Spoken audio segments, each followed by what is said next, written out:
આવતા એક વર્ષ માટે, રાઈટ, કે આવતા એક વર્ષ માટે કોઈ બી વિદ્યાર્થી, રાઈટ, આ સવાલ હંમેશા યાદ રાખશે કે જ્ઞાનપીઠ, વ્યાસ સન્માન અને સરસ્વતી સન્માન કોઈ બી કરંટ અફેર્સની તૈયારી કરતો વિદ્યાર્થી હંમેશા યાદ રાખશે. તો વર્તમાનમાં સવાલ બન્યો કે તાજેતરમાં 60મો જ્ઞાનપીઠ પુરસ્કાર કોને એનાયત કરવામાં આવ્યો છે?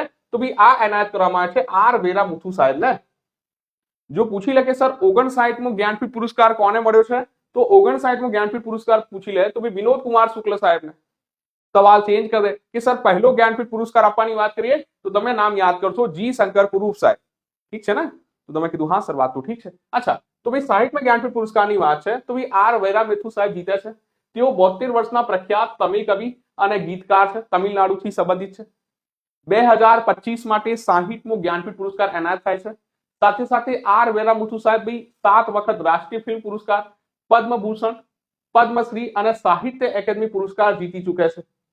ઓકે, જ્ઞાનપીઠ પુરસ્કાર જો વાત કરીએ ભારતનું સર્વોચ્ચ સાહિત્યિક સન્માન છે, જેમાં 11 લાખ અને સરસ્વતી માતાની કાંસાની પ્રતિમા આપવામાં આવે છે. જેની સ્થાપના જો વાત કરીએ વર્ષ 1961 માં થયેલી જ્ઞાનપીઠ પુરસ્કારની, પરંતુ જે પહેલી વખત પુરસ્કાર 1965 માં અપાયો હતો, રાઈટ, જી શંકર કુરૂપ સાહેબને બી મલયાલમ થી સંબંધિત છે. તો આ જરૂર ધ્યાનમાં રાખજો. જેમાં ટોટલ ભાષાઓ કેટલી? મલયાલમ ભાષા માટે. ભાષાઓ જો વાત કરીએ ટોટલ કેટલી છે? જ્ઞાનપીઠ પુરસ્કાર કેટલી ભાષા માટે અપાય? તો 23 ભાષા માટે અપાય, રાઈટ, જે 8મી અનુસૂચિની માન્ય 22 ભાષા પ્લસ અંગ્રેજી.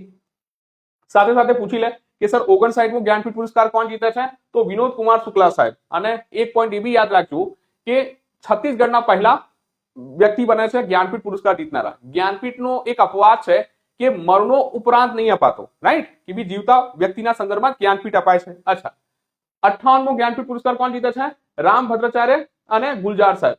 સવાલ ચેન્જ કરી દે સર પહેલો જ્ઞાનપીઠ પુરસ્કાર વિજેતા, પહેલા જ્ઞાનપીઠ પુરસ્કાર વિજેતા મહિલા પૂછે તો આશાપૂર્ણા દેવીજી, જેઓ બંગાળથી છે, 1976. અને પહેલા અંગ્રેજી ભાષા માટે જ્ઞાનપીઠ પુરસ્કાર પૂછે તો અમિતાભ ઘોષ સાહેબ 2018 માં જીતે છે. સવાલ ચેન્જ કરી દે કે સર પહેલા ગુજરાતી કોણ હોય છે જ્ઞાનપીઠ પુરસ્કાર વિજેતા? તો તમે કહેશો સર વર્ષ 1967 ઉમાશંકર જોશી સાહેબ, નિશીથ માટે, રાઈટ. તો આ જરૂર ધ્યાનમાં રાખજો. સેકન્ડ પૂછે તો તમને યાદ આવશે માનવીની ભવાઈ માટે પન્નાલાલ પટેલ સાહેબ 2001, રાજેન્દ્ર શાહ 2015, રઘુવીર ચૌધરી સાહેબ, રાઈટ. આ તમામ ગુજરાતથી જ્ઞાનપીઠ વિજેતા છે. તો આ પોઈન્ટ તો જરૂર ધ્યાનમાં રાખજો.